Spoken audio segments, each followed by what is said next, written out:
Boruto two blue vortex chapter 20 is finally here. And इस chapter के अंदर हमें साराडा का एक ग्लोब देखने मिला है, क्योंकि इस चैप्टर के अंदर साराडा ने अपना मांगी के शारिंगन को एक्टिवेट कर लिया है एंड उसको यूज़ भी करने लगी है, जिसके पावर्स कुछ सिमिलर हमें मिलते हैं अपने टूवी यानी कि ओबिटो की तरह। एंड और भी बहुत कुछ हुआ इस चैप्टर के अंदर। So without any wasting time चलते हैं अपने चैप्टर की ओर। तो हमारा चैप्टर स्टार्ट होता है जहाँ मात्सुरी ने कोनोहामारू को पकड़ा होता है और वो काफ़ी दर्द से चिल्ला रहा होता है, जिस वजह से मात्सुरी काफ़ी ज़्यादा परेशान हो जाती है। एंड वो उसे दो ऑफर देती है कि पहला कि वो उसके गले को उखाड़ देगी और दूसरा वो उसको खा जाएगी। बट तभी कोनोहामारू को शिकामारू की बात याद आने लगती है कि वो शिंजुस अभी एक न्यूबॉर्न बेबी की तरह है, जिन्हें उनको उनके इमोशंस के बारे में कुछ पता नहीं है। सो उनसे तुम बात करो, उनके फ्रेंड बनो एंड जैसे ही मौका मिलता है तुम उन्हें मार दो।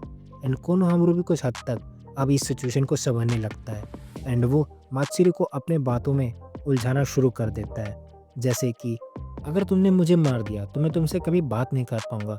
एंड तुमने ये बात कही थी कि तुम्हें मुझसे बात करना अच्छा लगता है, जिसमें मात्सुरी कहती है तुमने सही कहा, there is a part in me that desires you, but मेरे इंस्टिंक्ट तुम्हें ख़त्म करने के लिए कह रहे हैं एंड ये मिक्स्ड फीलिंग मुझे काफ़ी ज़्यादा पागल कर रहे हैं। सो मैं तुम्हें मारूंगी एंड ये चीज़ मैंने डिसाइड कर लिया है। एंड अब सीन शिफ्ट होता है हमारी टीम सारडा पर, जहाँ पे शिंकी ने अपने सैंड से उनके ऊपर अटैक करना शुरू कर दिया होता है, जहाँ अराया वन शॉट में ही डाउन हो जाता है। एंड तभी मित्सुकी अपनी सीज मोड को एक्टिवेट करके उसके ऊपर काउंटर अटैक करना शुरू करता है, बट गेस व्हाट, वो भी टेक नहीं पाता। एंड अब शिंकी ने अराया और मित्सुकी को दोनों को अपने सैंड में जकड़ के कैदी बना लिया होता है। और शिंकी अब एक बहुत बढ़िया डायलॉग बोलता है, look like checkmate my friend. And अब इस सिचुएशन को देखते हुए एक बहुत बढ़िया डायलॉग आता है अराया के मुंह से कि तुम दोनों को यहाँ से भाग जाना पड़ेगा, क्योंकि ये तुम्हारे लीग से काफ़ी ऊपर है। और अब शिंकी कहता है कि फालतू की बातें मत कर यार, मैं तुम लोगों को यहाँ से कहीं भी जाने नहीं दूंगा, पर तुमको यहाँ पे मारना कोई बेनिफिट का काम भी नहीं है। तो चलो एक काम करते हैं कि तुम लोग के पास जो भी इंटेल है बोरुतो के बारे में या फिर कोई भी वीकनेस, वो मुझे बता दो और मैं तुम्हें यहाँ से जाने दूंगा। जिस पे मित्सुकी कहता है कि इसके बातों में मत आना, ये एक ट्रैप है जो हमें फंसाने के लिए यूज़ कर रहा है। एंड अब यूडो कहती है साराडा से कि तुम्हें बोरुतो की लोकेशन के बारे में पता है ना, तो इसे बता दो। जिस पे साराडा कहती है कि तुम्हें सच में लगता है कि अगर मैं इसे बता दूंगी बोरुतो के बारे में तो हमें यहाँ से जाने देगा? क्या तुम्हें दिखाई दे रहा है कि एक ट्रैप है? जिस पे यूडो कहती है तो हमारे पास और ऑप्शन भी क्या है? जिस पे साराडा उसे सॉरी कहती है, क्योंकि वो उसका स्टाइल नहीं है कि अपनी जान बचाने के लिए अपने कॉमरेड्स को फंसाना।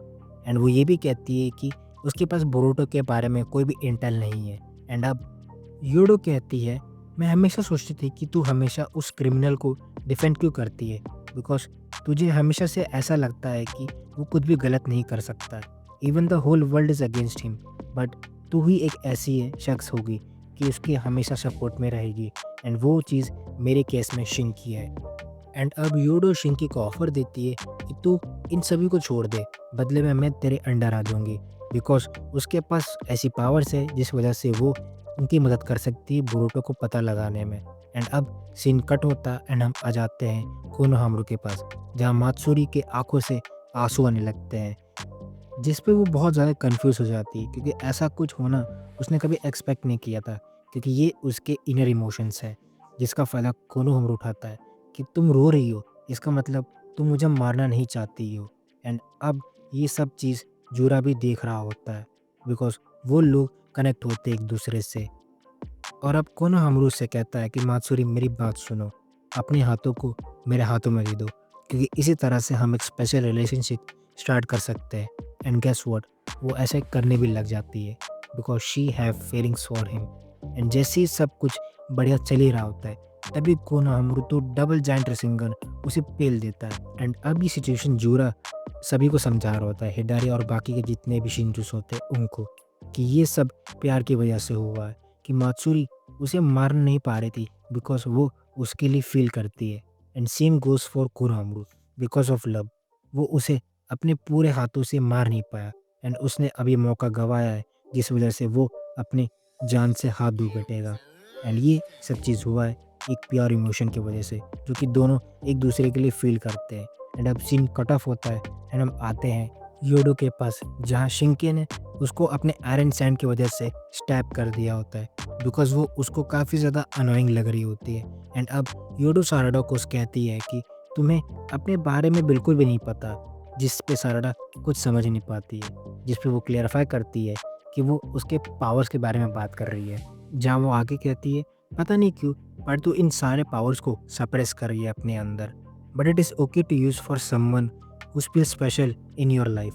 और बस इतना बोलते ही हम देखते हैं साराडा को, जिसने कि अपने शारिंगन को एक्टिवेट कर लिया होता है। एंड सरप्राइजिंगली शिंकी के सारे आयरन सैंड वहाँ से गायब हो रहे होते हैं, जिस पे वो कुछ समझ नहीं पा रहा होता है। एंड वो सारे आयरन सैंड किसी पोर्टल में जा रहे होते हैं। एंड आपको समझ में आ रहा है कि मैं किस चीज़ के बारे में बात कर रहा हूँ। एंड अब हम देखते हैं दूसरे पैनल में, जहाँ पे साराडा ने अपने मांगेगु शारिंगन को एक्टिवेट कर लिया होता है। एंड प्रोबेबली उसने कामू ही यूज़ किया है, बिकॉज ऐसी सेम पावर हमने ओबिटो को यूज़ करते हुए देखा है हमने नारुतो शिपुडेन में। एंड यहीं पे ये चैप्टर हमारा ख़त्म हो जाता है। सो यार, वीडियो अगर आपको अच्छी लगी तो चैनल को लाइक शेयर सब्सक्राइब करना मत भूलना। सो मिलते हैं आपसे किसी अगले वीडियो में, तब तक के लिए गुड बाय एंड सायोनारा।